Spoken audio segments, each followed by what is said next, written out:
남북이 9일 고위급 회담에 나설 대표단을 확정했습니다. 조명균 통일부 장관과 이선권 조국평화통일위원회 위원장이 각각 남북 수석대표를 맡고 차관급도 각 2명씩 합류했습니다. 올림픽을 위한 실무회담 성격이지만 남북관계 전반을 논의하기 위해 양측 모두 협상 대표단의 격을 높였습니다. 트럼프 미국 대통령이 김정은 위원장과의 직접 대화 가능성을 언급했습니다. Sure, I always believe in talking. Absolutely, I would do that. No problem with that at all. 그동안 강경하기만 했던 트럼프 대통령의 태도 변화를 놓고 여러 해석이 나옵니다. 문재인 대통령이 6월 민주항쟁을 소재로 한 영화 1987을 관람하고 블랙리스트 피해 예술인들과 간담회를 가졌습니다. 청와대는 남북 고위급 회담 다음 날인 10일 대통령 신년 기자회견을 열고 남북 관계와 위안부 합의 문제에 대한 입장을 밝힐 걸로 보입니다. 다스의 120억 원 관리를 놓고 격리 직원 조모 씨로부터 회사가 적극 관여한 정황이 담긴 자필 확인서를 받았다는 조력자 이모 씨가 JTBC의 당시 상황을 증언했습니다. 이 씨는 자신이 보는 앞에서 조 씨가 직접 확인서를 썼고 또 이상은 다스 회장이 걱정 말라고 했다는 대목까지 있어 그 내용을 더 신뢰했다고 주장했습니다. 앞으로 불을 끄기 위해 출동한 소방차를 막는 불법 주정차 차량은 이를 치우는 과정에서 차가 훼손돼도 아무런 보상을 받지 못하게 됩니다. 이런 내용의 소방기본법이 6월 말부터 시행되는데 소방당국은 그 전까지 좁은 골목길을 수시로 순찰하며 계도를 강화한다는 계획입니다. JTBC 뉴스룸 지금 시작합니다. 공기청정기가 도로 위로. 내일을 바꾸는 현대수소 전기차. 북한이 오늘 이선권 조국평화통일위원회 위원장을 수석대표로 하는 대표단 명단을 통보해왔습니다. 우리가 조명균 통일부 장관을 수석으로 하는 명단을 보낸 지 하루 만입니다. 2년여 만에 열리는 고위급 회담의 남북 라인업이 확정됐습니다. 회담 대표에도 차관급이 2명이나 포함돼 이전 남북 대화보다 직급이 높아졌습니다. 서울 삼청동 남북회담본부에 취재기자 연결해서 회담 준비 상황부터 들어보도록 하겠습니다. 유선희 기자, 이제 회담까지는 그러면 어떤 절차가 남아 있습니까? 네, 북한이 오늘 정오쯤 대표단 명단을 통보해 왔기 때문에 회담 준비의 첫 번째 단계인 대표단 구성은 완료가 됐습니다. 남은 과정은 의제 설정 그리고 구체적인 회담 일정을 조율하는 것인데 이틀이 남아있는 기간 동안 통일부는 판문점 연락 채널을 통해서 북한과 논의를 해나간다는 계획입니다. 제가 지금 남북회담 본부에 나와 있는데 통일부 직원들은 오늘 하루 종일 이곳에서 회담 전략을 준비를 했고 특히 북한이 대표단 명단을 알려온 이후에는 대표단 구성원 몇 면을 분석을 하는 그 작업을 진행을 했습니다. 예, 북한이 알려온 그 대표단 하나하나 좀 분석을 좀 해보죠. 북한도 이번에 차관급 2명이 포함이 됐죠? 네, 천하혜성 통일부 차관을 상대로는 전종수 조평통 부위원장이 나오게 됐습니다. 2015년 12월 남북 마지막 회담 당시에 대표로 나왔던 인물이고 전인걸 북한 외교부 부부장의 아들로 상당히 엘리트로 알려져 있습니다. 남북 회담 경력도 상당히 많습니다. 노태강 문체부 2차관의 상대는 원기로 체육성 부상입니다. 올림픽, 또 체육행사, 국제교류 이런 부분에서 잔뼈가 굵어온 인물로 알려져 있습니다. 예, 그렇군요. 이 대표단 구성과 관련해서는 잠시 후 또 취재기자와 좀 더 자세히 또 하나하나 짚어보도록 할 텐데요. 그럼 또 중요한 게 이제 평창올림픽 아니겠습니까? 올림픽과 관련해서는 북측에서 또 누가 나왔습니까? 네, 이경식 민족올림픽 조직위원회 위원이 나왔습니다. 사실 과거 이력에 대해서는 알려진 바가 없는 인물인데 민족올림픽 조직위원회라는 조직 자체가 북한에서 사실 지금까지 알려지지 않은 조직이었습니다. 이 때문에 북한이 평창올림픽에 대비해서 새로 만든 조직이 아닌가 이렇게 추정이 됩니다. 북한이 선수단을 파견을 하게 되면 지원팀도 올 수 있고 또 응원단이나 예술단이 파견될 수가 있기 때문에 이렇게 되면 업무가 상당히 늘어나고 이에 대한 준비를 위해서 조직을 만들었다 이런 분석도 나오고 있습니다. 그렇겠군요. 이렇게 보니까 지금 남북관계와 그럼 올림픽 전문가들이 고루 포진한 대표단 구성이다 이렇게 볼 수가 있겠군요. 네, 일단 정부는 평창 동계올림픽에 주력을 해서 회담을 진행할 계획입니다. 하지만 이후에 군사회담이라든가 이산가족 상봉 문제라든가 이런 남북관계 전반에 대한 실무회담으로 이어지는 것까지 고려한 구성으로 볼 수 있습니다. 지금까지 통일부 장관이 수석 대표로 나서는 회담의 경우에는 통일부 정책실장이 따라 나서는 경우가 많았는데 이번에는 차관이 회담에 참석하게 됐기 때문에 이후에 차려질 실무 협상단의 격이 상당히 높아졌다 이렇게 볼 수 있겠습니다. 예, 잘 들었습니다. 지금까지 삼청동 남북회담본부에서 유선희 기자였습니다. 예, 그러면 이번에는 스튜디오의 취재 기자와 함께 이 양측에 구성된 대표단에 대해서 좀 더 깊이 분석을 한번 해보겠습니다. 정재윤 기자, 일단 남북 대표단 이렇게 결정이 됐습니다. 당연히 의제를 염두에 두고 그 대표단 한 명 한 명을 짰을 텐데 그 인물들을 볼 때 어떤 해석이 가능할까요?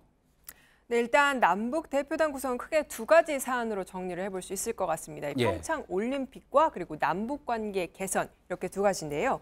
일단 우리 통일부 장관과 차관은 남북 관계 개선 등 포괄적인 남북 문제를 담당을 하게 됩니다. 문체부 차관과 올림픽 조직위 관계자는 평창 올림픽에 집중을 하게 됩니다.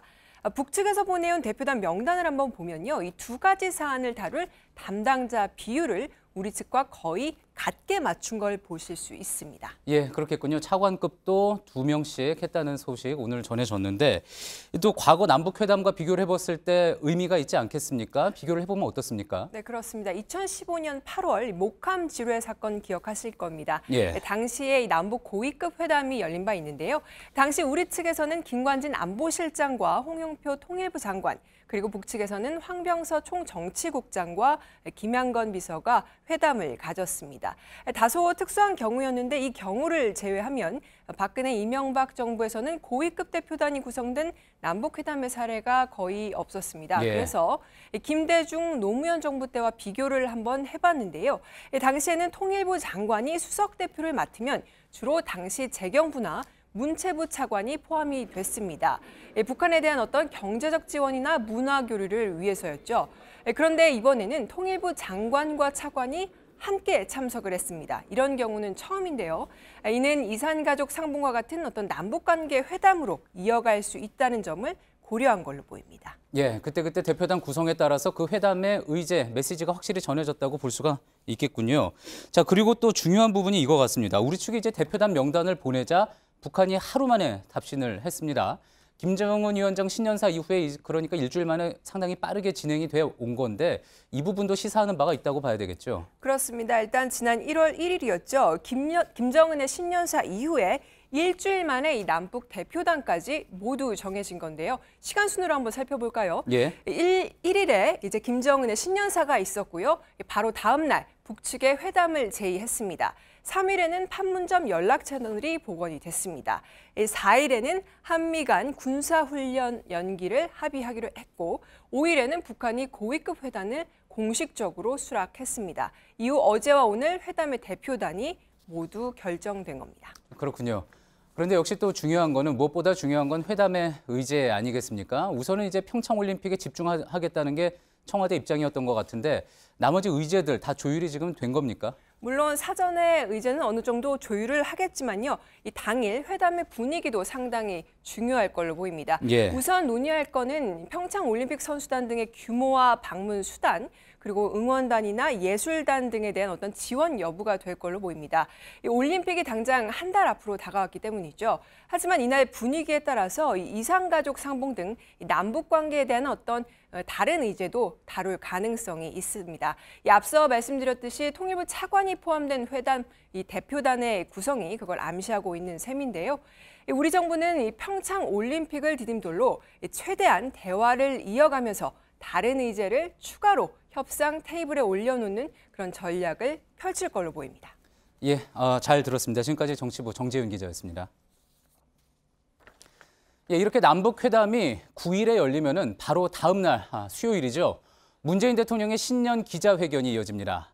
이날 한일 위안부 합의에 대해서도 의미 있는 발언을 내놓을 걸로 보입니다. 또 이번 주에는 칼둔 아랍에미리트 행정청장의 방한도 예정이 돼 있어 청와대로서는 말 그대로 슈퍼위크가 될 전망입니다. 이서준 기자의 보도입니다. 꽉 막힌 남북 관계와 지난 정부 때 이뤄진 한일 위안부 합의는 문재인 정부가 풀어야 할 어려운 숙제들입니다.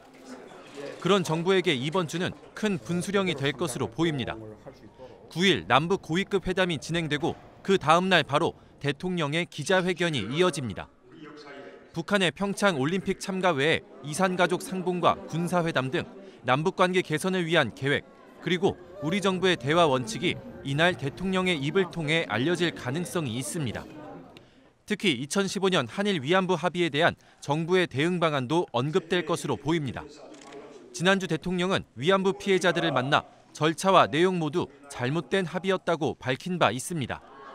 정치권에선 대통령이 일본의 진심 어린 사과를 재차 요구할 수 있다는 전망도 나오고 있습니다. 임종석 비서실장이 아랍에미리트 방문 때 만났던 칼둔 행정청장도 내일 방한합니다. 행정청장은 방한 기간에 대통령과 임 실장을 예방할 것으로 보입니다. JTBC 이서준입니다. 아베 신조 일본 총리가 NHK에 출연해 한일 위안부 합의는 국가와 국가의 약속이라고 말했습니다. 아베 총리는 일본이 약속을 성의 있게 이행하고 있다며 한국도 성의를 갖고 실행하길 바란다고 덧붙였습니다. 작년 말 위안부 검증 TF의 조사 결과가 나온 이후 아베 총리가 한일 위안부 합의에 대해 직접 입장을 밝힌 건 이번이 처음입니다. 미국의 트럼프 대통령이 기자회견에서 대화의 가치를 믿는다며 김정은 위원장과의 전화통화도 문제가 없다는 발언을 내놨습니다. 북한을 향해 화염과 분노에 직면할 것이라는 경고를 하고 또 대화에 시간 낭비 말자라는 글을 트위터에 올렸던 게 불과 석 달 전이죠. 최근 핵 버튼까지 거론했던 걸 생각하면 상당한 변화인데 과연 어떤 의도인 건지 지금 여러 분석이 나옵니다. 백종훈 기자가 보도합니다. 도널드 트럼프 미국 대통령이 주말 별장인 캠프 데이비드에서 마이크 앞에 섰습니다. Are you willing to engage in phone talks with Kim Jong-un right now? Sure, I always believe in talking. Absolutely, I would do that. No problem with that at all. 북한과 김정은 위원장의 적대적이던 트럼프 대통령이 직접 북한과 대화 용의를 밝힌 건 취임 후 처음입니다. 미국 안팎에선 트럼프 대통령이 자신의 대북 정책이 효과가 있다고 강조하기 위해 이런 주장을 하는 게 아니냐는 말이 나옵니다. 실제로 트럼프는 이날 기자회견에서 자신의 강경한 태도가 없었다면 남북이 대화에 나섰겠느냐고 강조했습니다. 트럼프는 지난 4일 자신의 트위터에도 자신이 북한에 모든 힘을 다할 의지를 보였기에 남북 대화가 성사됐다고 주장했습니다. 다만 트럼프 대통령은 북한과의 대화에 전제 조건이 없느냐는 질문엔 부정했습니다. 비핵화 등의 대화 조건을 시사했다는 분석이 나옵니다.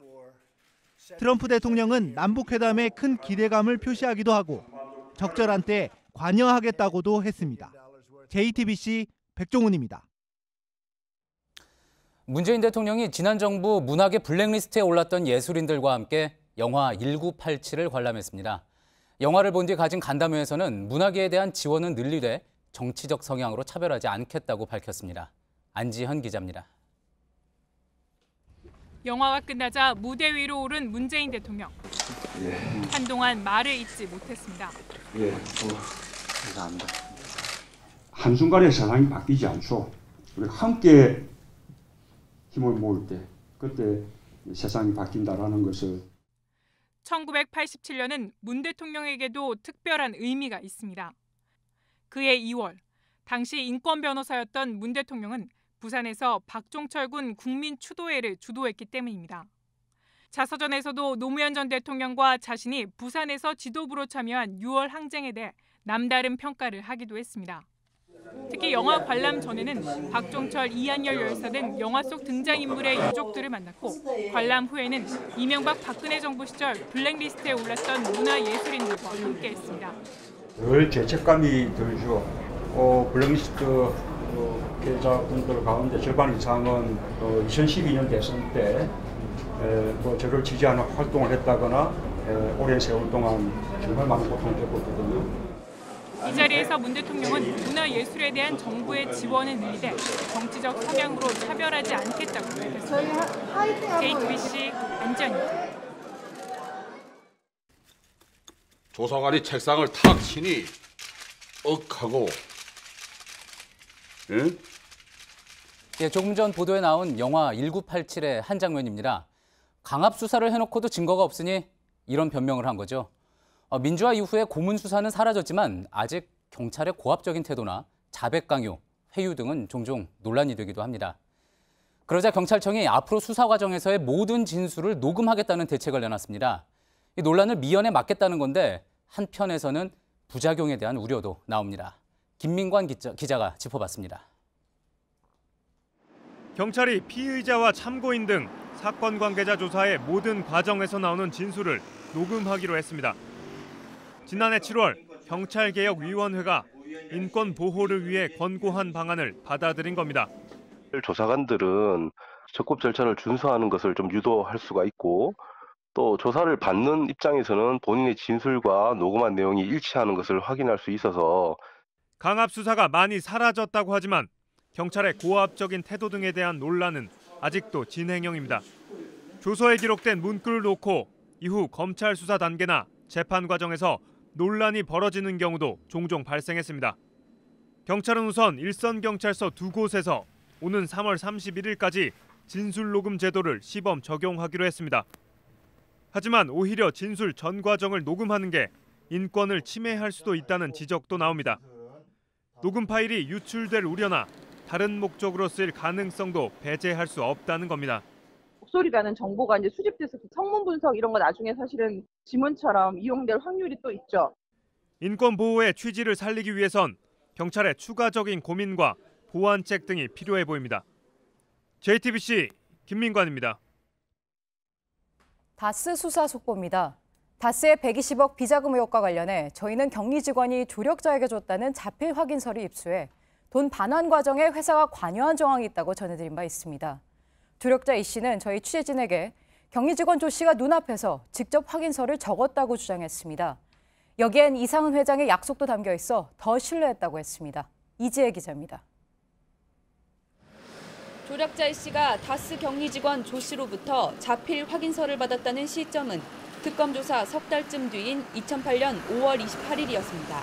당시 특검은 다스 비자금으로 지목된 120억 원에 대해 개인 횡령으로 결론 내고 돌려주라고 했습니다.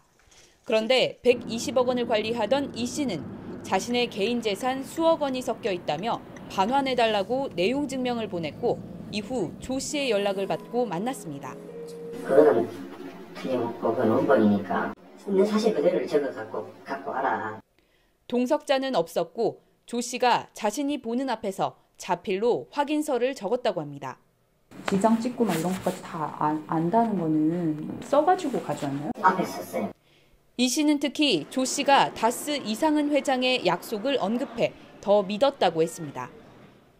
확인서엔 이상은 회장이 걱정하지 말라고 직접 전화라 했다. 조금만 기다려보라고 했다는 내용이 담겼습니다. 회사 돈 120억 원을 개인적으로 횡령했다는 말단 직원이 회장의 말이라고 언급하며 확인서까지 써줬다는 겁니다. 이 자필 확인서의 작성 경위와 회사 차원의 조직적 개입 여부에 대한 검찰 수사가 주목됩니다. JTBC 이지혜입니다. 네, 다스의 비자금 의혹에 대해선 검찰 수사뿐 아니라 세무조사도 속도를 내고 있습니다. 국세청은 120억이 관리된 차명 계좌의 명의자들을 조사하기 시작했습니다. 임지수 기자입니다. 최근 검찰이 확보한 다스 비자금 의혹 관련 문건입니다. 17명의 개인 계좌에 있던 120억 원이 2008년 BBK 특검이 마무리된 시점 다스 계좌로 옮겨갔다는 내용입니다. 격리 직원 조모 씨가 횡령한 자금을 수차례 현금으로 건네받은 조력자 이모 씨는 자신을 비롯해 형제와 친인척 16명 명의로 43개 계좌를 만들어 돈을 관리했습니다. 최근 경북 경주의 다스 본사 등을 상대로 특별 세무조사에 들어간 국세청은 최근 이들 차명계좌 명의자들을 접촉해 자료 제출을 요구한 것으로 파악됐습니다. 앞서 다스 전현직 관계자들은 수입 원자재 가격을 부풀리는 방식으로 비자금이 조성됐다고 주장했습니다. 이후 차명계좌로 관리되던 돈은 특검 수사 이후 다스 계좌로 옮겨졌고 다스 본사가 미국 법인에서 외상값을 받아낸 것처럼 돼 있습니다. 국세청은 차명계좌 명의자들이 어떤 경위로 이 씨에게 명의를 빌려줬는지와 입출금 내역 등 자금 흐름을 집중 조사할 방침입니다. JTBC 임지수입니다. 다스에 대한 또 다른 의혹은 상속법의 맹점을 이용했다는 부분입니다. 상속세를 현금으로 내지 않고 잘 안 팔리는 비상장 주식으로 대신한 게 아니냐는 거죠. 이런 꼼수를 막으려고 정부가 상속세 몰락을 최소화하는 방안을 내놨습니다. 이태경 기자입니다. 2010년 이명박 전 대통령의 처남 김재정 씨가 사망한 뒤 부인 권영미 씨는 상속세 416억 원을 다스의 비상장 주식으로 물납했습니다. 물납은 현금이 부족할 때 부동산 주식 등으로 대신 세금을 내는 제도입니다. 문제는 권 씨에겐 비상장 주식 말고도 충북 옥천에 41만 평 규모 토지가 있었다는 겁니다. 하지만 권 씨는 상속세 납부 만기 이래 토지를 담보로 은행에서 4천만 원을 빌려 근저당을 설정했습니다. 현행법상 근저당이 설정된 부동산은 물납 대상에서 제외하는데 부동산을 지키기 위해 이런 맹점을 이용한 게 아니냐는 의혹이 나옵니다. 정부는 이 같은 다스식 물납을 막기 위해 세법 시행령을 개정해 4월부터 비상장 주식의 상속세 물납 허용을 최소화하기로 했습니다. 채권이나 부동산 등 다른 상속재산으로 세금을 충당할 수 있다면 비상장 주식은 물납할 수 없습니다. 특히 부동산에 근저당을 설정했더라도 근저당 금액을 뺀 나머지 부동산을 상속세로 내야 합니다. 이와 함께 현금화가 쉬운 금융재산이 있는 경우엔 물납으로 세금을 충당할 수 있는 한도를 지금의 절반 밑으로 줄입니다. JTBC 이태경입니다. 국민의당 안철수 대표가 처가인 여수를 찾았습니다. 마라톤 대회에 참가하기 위해서입니다. 바른정당과 통합을 반대하는 박지원 의원을 만나 잘 뛰자고 인사는 했는데 의견차는 여전했습니다. 류정화 기자입니다. 국민의당 안철수 대표와 박지원 의원이 지난달 목포 김대중 마라톤 대회에 이어 오늘은 여수 마라톤 대회에서 만났습니다. 어떻습니까? 잘 뛰세요. 예, 오늘도 뛰겠습니다. 예, 안 뛰세요. 인사를 마치자 두 사람의 시선은 곧 다른 곳을 향했습니다. 안 하던 짓 하면 쓰러져. 풀코스를 시작하셔가지고 하프를 뛰신 분들은 7회사로 가셨습니다. 바른정당과의 통합을 두고 당내 갈등이 깊어지면서 박주선, 황주홍 의원 등은 안철수 대표가 직을 사퇴한 후에 전당대회를 열자는 중재안을 내놨는데 이에 대한 해석도 두 사람이 달랐습니다. 안 대표는 중재파의 의견도 결국 통합에 방점이 있다면서 통합에 찬성하는 당원 투표 결과를 받아들이라고 주장했습니다. 이에 박 의원은 사퇴하는 안 대표가 받아들이지 않아 현실성이 없다면서 통합을 계속 추진하면 반대파끼리 신당 창당에 나서겠다고 말했습니다. 원래 오늘 안 대표의 여수행은 호남 달래기라는 해석이 많았습니다. 안 대표가 2년째 이희호 여사의 신년 인사를 하지 않아 이희호 패싱, 호남 패싱이라는 당내 비판이 일었기 때문입니다. JTBC 유정화입니다. 네이버가 국정농단 사태 때 의혹들에 대한 연관 검색어를 삭제한 것으로 드러났습니다. 박근혜 7시간 시술 이런 단어들을 루머성 검색어로 분류해 연관 검색이 되지 않도록 했습니다. 하지만 자의적으로 루머라고 판단한 건 문제라는 지적입니다. 박영우 기자입니다. 한국인터넷 자율정책기구의 네이버 검색어 검증 보고서입니다. 네이버는 2016년 10월에서 11월 15,000여 건의 연관 검색어와 2만 3천여 건의 자동 검색어를 삭제했습니다. 연관 검색어는 검색 사용자가 원하는 정보를 빨리 찾도록 돕고 자동 검색은 특정 단어를 입력하면 연관 검색어를 함께 보여줍니다. 검증위가 지적한 건 국정농단 사태와 관련한 일부 검색어를 네이버가 자체적으로 루머로 판단해 삭제한 겁니다. 특히 박근혜 7시간 시술은 당시 많은 의혹이 제기되고 있었기 때문에 삭제를 하려면 루머가 아니라 당사자에 대한 명예훼손 소지를 적용했어야 한다고 지적했습니다. 이에 대해 네이버는 지적을 받아들여 향후 비슷한 사안의 경우 명예훼손으로 분류하겠다고 밝혔습니다. 검증위는 또 네이버가 김동선 정유라 마장 마술이라는 연관 검색어를 김동선 씨 측 요청에 따라 삭제한 것도 논란이 있을 수 있다고 지적했습니다. 네이버는 해당 검색어가 요청자에 부정적 영향을 미치고 있었고 검색 결과엔 이와 무관한 사진만 확인돼 삭제했다고 해명했습니다. JTBC 박영우입니다. 울릉도 해상에서 백골화된 시신 4구가 실린 북한 선박이 발견됐습니다. 선박은 길이 5m, 폭 1.5m의 목선으로 선수에는 식별 가능한 숫자가 적혀 있었습니다. 해경은 북한 선원으로 추정되는 내구의 시신을 찾아내 울릉군 보건의료원에 임시 안치했습니다. 시신은 백고라가 상당히 진행된 상태입니다. 국정원과 해군은 신원 확인과 함께 표류 경위를 조사하고 있습니다.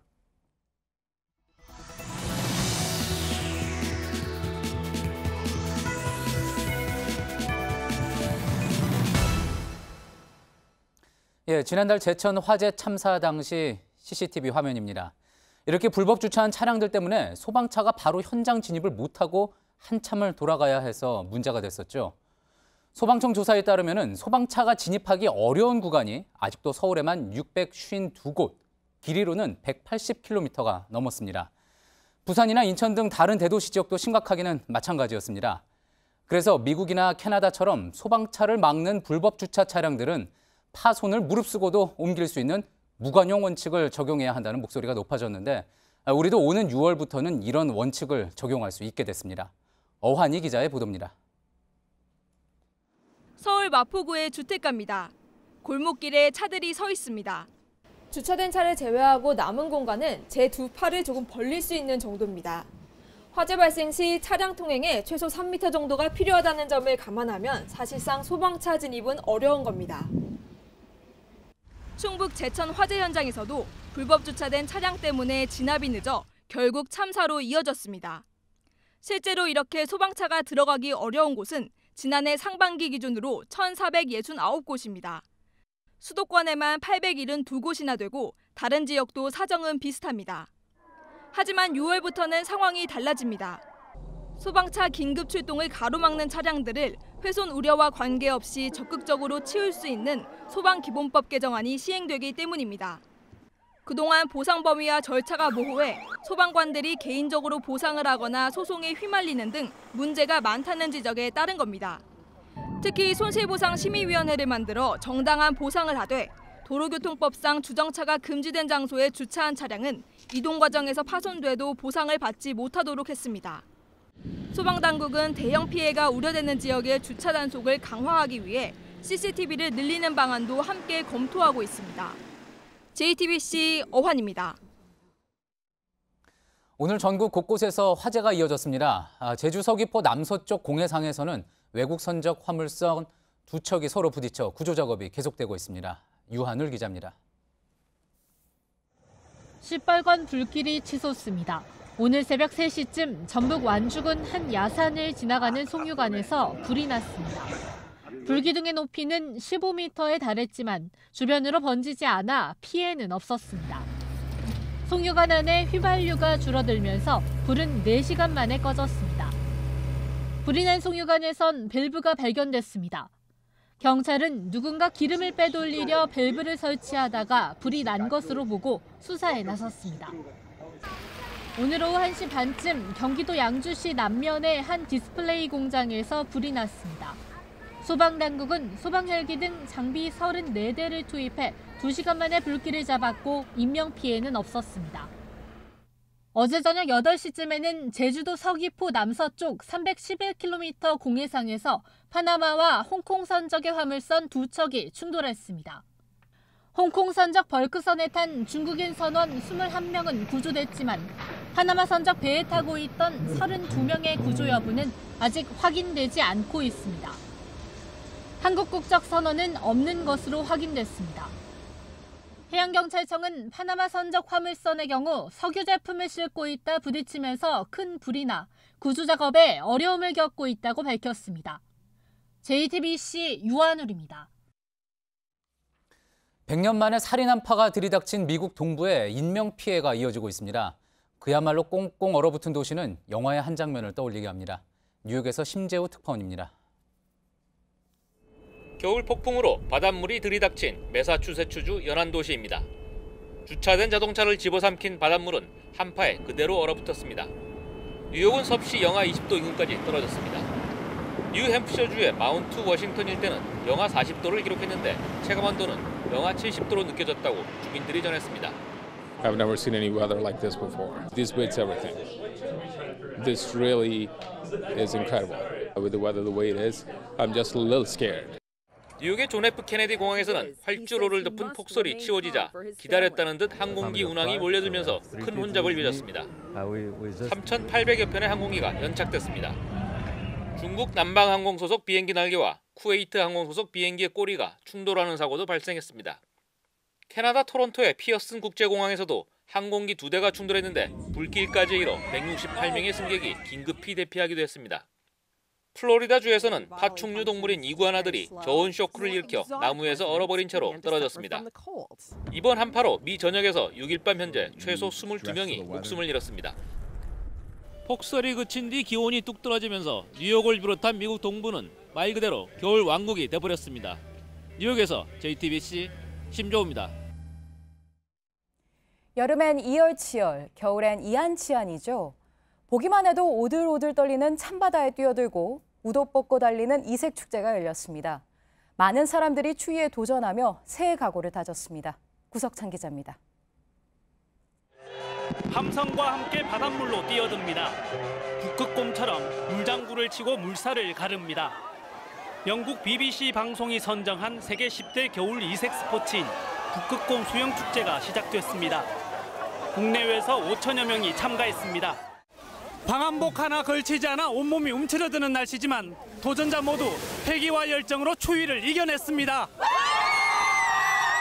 저희 가족 무사히 건강하게 있었으면 좋겠습니다. 파이팅! 800여 명의 참가자들이 도로를 가득 메웠습니다. 모두 웃옷을 벗었고 상반신에는 가족의 건강은 물론 결혼해달라는 내용도 적혀 있습니다. 뛸 때는 힘들어 보여도 뛰고 나니까 새해 확실히 남다르게 시작을 할 수 있어가지고. 꽁꽁언 홍천강도 축제 열기로 가득합니다. 얼음 구멍 밑으로 낚싯줄을 들었다 놨다 하자 팔뚝만한 송어가 올라옵니다. 맨손으로 잡는 동안에는 시간 가는 줄 모릅니다. 역시 지금 또 송어 뜬 스타 잘 잡고 싶으신가요? 저마다 뜨거운 추억을 쌓으며 한겨울 추위를 날려버린 하루였습니다. JTBC 구석찬입니다. 우리 직장인들의 새해 소망 중 하나가 저녁이 있는 삶 아닐까요? 영어로 일과 삶의 균형을 줄인 말인 워라밸이 화두입니다. 강제 퇴근시키고 퇴근 후 메신저는 금지하는 기업들이 생기고 있습니다. OECD 국가 중에서도 삶의 질이 낮다는 오명을 벗으려면 갈 길은 멉니다. 구일영 기자입니다. 퇴근 카운트다운 시간에 맞춰 불까지 꺼집니다. 아직 7시가 채 되지 않은 시간. 예전 같으면 모두들 자리에 앉아서 일을 하고 있었겠지만 이렇게 컴퓨터와 사무실 불마저 꺼지자 다들 퇴근길을 재촉했습니다. 여유 있게 운동도 하러 갑니다. 아마 12시에 이제 그냥 씻고 바로 잠드는 그런 생활이었죠. 하숙생처럼 엄마, 아빠나 뭐 가족들이랑 얘기할 시간도 없었는데 지금은 이제 가족들이랑 얼굴 보고 이렇게 강제 퇴근까지 도입해야 할 만큼 우리나라의 일과 삶 균형 지수는 OECD 최하위 수준입니다. 직장인 이명섭 씨도 20개가 넘는 업무용 대화방에 시달렸습니다. 밤에도 계속 올라오고 주말에도 토요일, 일요일 상관없이 계속 올라오고. 퇴근 후 메신저 금지령이 생긴 뒤에야 달라졌습니다. 절대 오지 않습니다. 삶의 윤택함 이런 게 좀 생긴 것 같아요. 하지만 일부 대기업에서나 가능한 이런 조치들이 근본적인 해결책은 될 수 없다고 전문가들은 말합니다. 일자리 나누기를 통해 과도한 업무를 줄여야 한다는 지적이 나옵니다. JTBC 구희령입니다. 충남은 서해안의 대표적인 김 양식지입니다. 지금 충남에 가면 김들이 온통 늘었습니다. 육지가 가무면서 바다로 오는 영양물질이 줄어 황백화가 일어난 겁니다. 김 가격에 타격이 있진 않을까 우려됩니다. 정혜재 기자입니다. 바다 위로 넓게 펼쳐진 김 양식장. 망에 달린 김들이 듬성듬성합니다. 색깔도 평소와 다릅니다.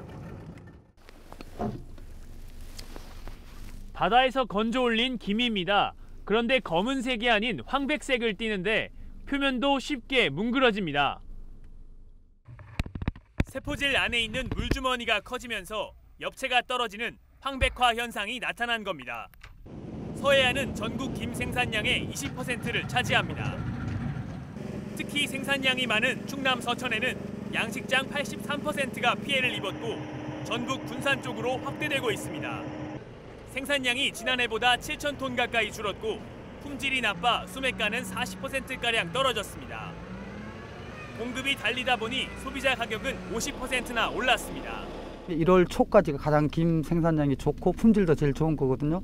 지금 현재 황백화 현상으로 인해서 한 10% 이상은 김발을 다 접는 상태죠. 황백화는 바닷속의 질소와 인 같은 영양 염류가 부족할 때 생깁니다. 영양 염류는 비가 올 때 육지 쪽에서 강을 통해 바다로 유입됩니다. 올해 충남 지역 강수량이 평년보다 33%가 적었습니다. 충청남도는 한국농어촌공사에 담수 방류를 요청하고 활성 처리제를 뿌리는 등의 대책을 마련하고 있습니다. JTBC 정영재입니다. 네, 기억하는 분들 꽤 계시겠지만 서울 정동의 세실극장은 한때 연극의 메카였습니다. 세실극장이 결국 오늘 마지막 공연을 올렸습니다. 연극의 중심이 바뀌면서 관객들은 줄었고 계속되는 적자는 버거웠습니다. 세실의 추억을 오선민 기자가 담았습니다. 이 인사가 마지막입니다. 40년 동안 매일 공연을 올리던 무대를 이제 비워줘야 합니다. 감사합니다. 수고하셨습니다. 관객들은 안녕이란 쪽지를 남겼습니다. 1976년 개관한 세실극장은 오늘 공연을 끝으로 문을 닫습니다. 40년 전 이곳에서 처음 연기했던 노배우도 극장을 찾았습니다. 전에는 로비가 이거보다 더 넓은 것 같았거든. 아직 그때 기억이 또렷합니다. 여기가 만원으로 찼었어요.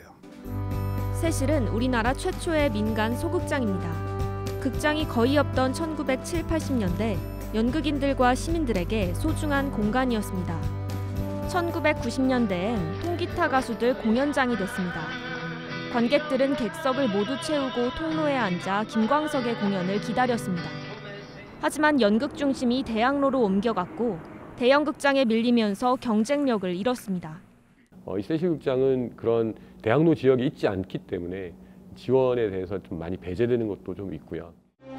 결국 관객이 줄면서 임대료 적자를 감당할 수 없었습니다.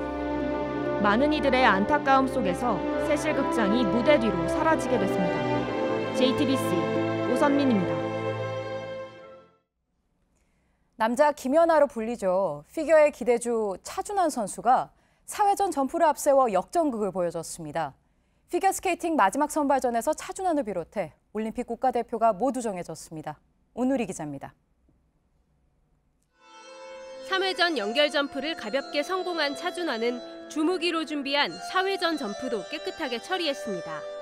차준환은 앞선 두 차례 선발전에서 2위에 그쳐 대표 선발이 불투명했지만 마지막 선발전에선 달랐습니다.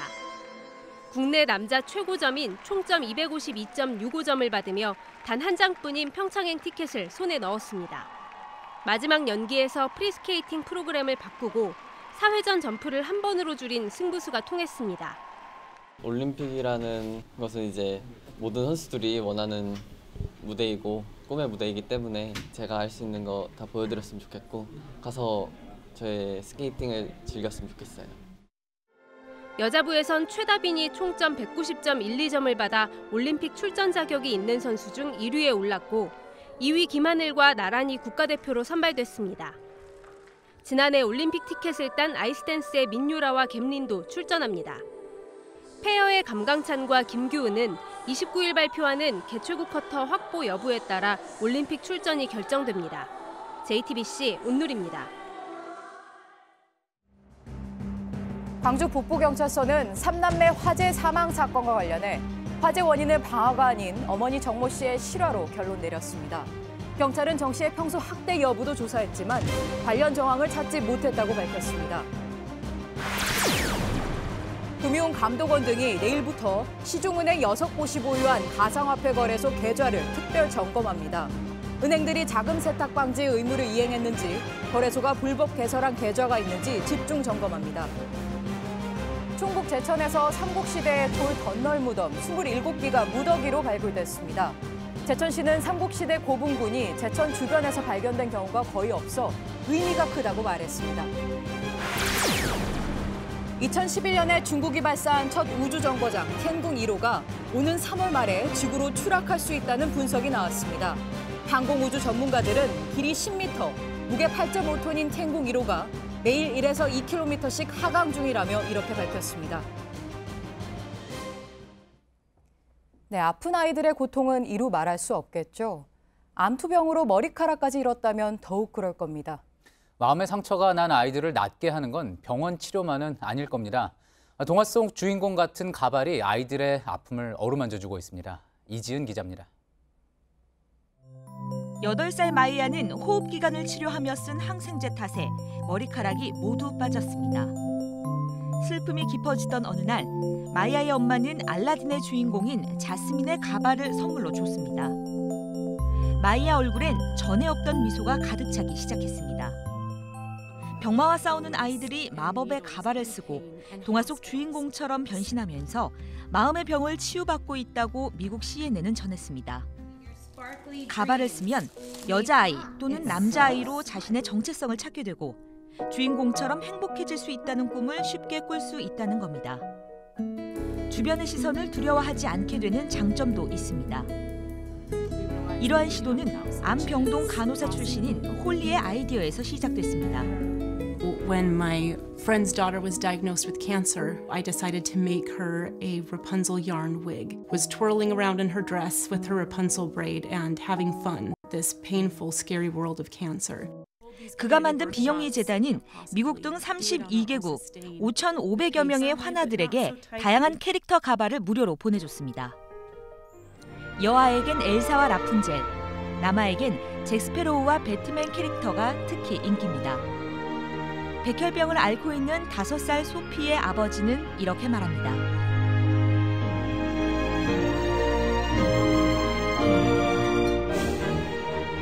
JTBC 이지은입니다. 네, 끝으로 날씨입니다. 현재 남부지방에 내리는 비가 전국으로 확대돼 밤사이 대부분 지역에 비나 눈이 예보돼 있습니다. 내일은 낮 기온이 서울 4도 등으로 크게 춥지 않겠습니다. 네, 저희가 준비한 소식은 여기까지입니다. 이번 주말도 저희 뉴스룸과 함께해 주셔서 고맙습니다.